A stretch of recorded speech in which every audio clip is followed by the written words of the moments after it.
Hello नमस्कार सम्पूर्ण किसान दाजुभाइहरू। म आज यो मकैको खेत अवलोकन गर्दैछु।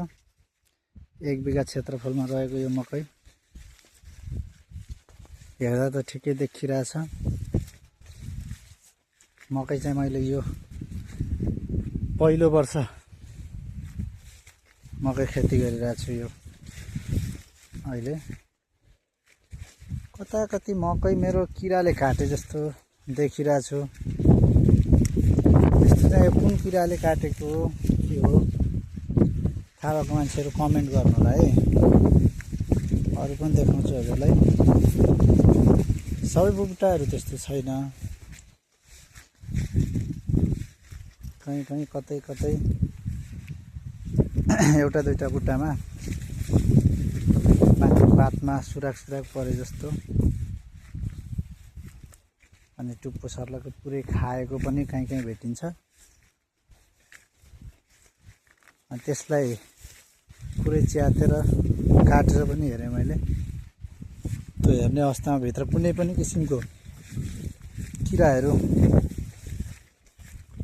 छैन। त्यो बाहिर चाहिँ काटेको देखिरहेछ।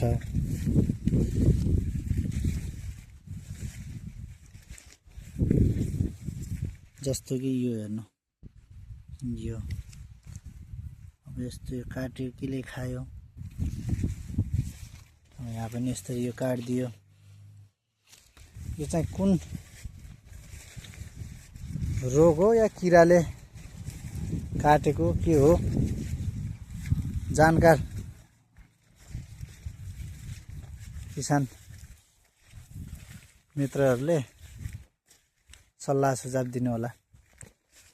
यो यसरी यो खाइराखेको छ।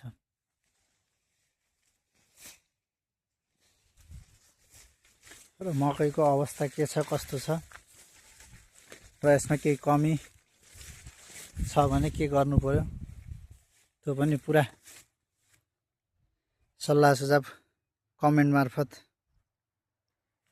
दिनु होला। धन्यवाद।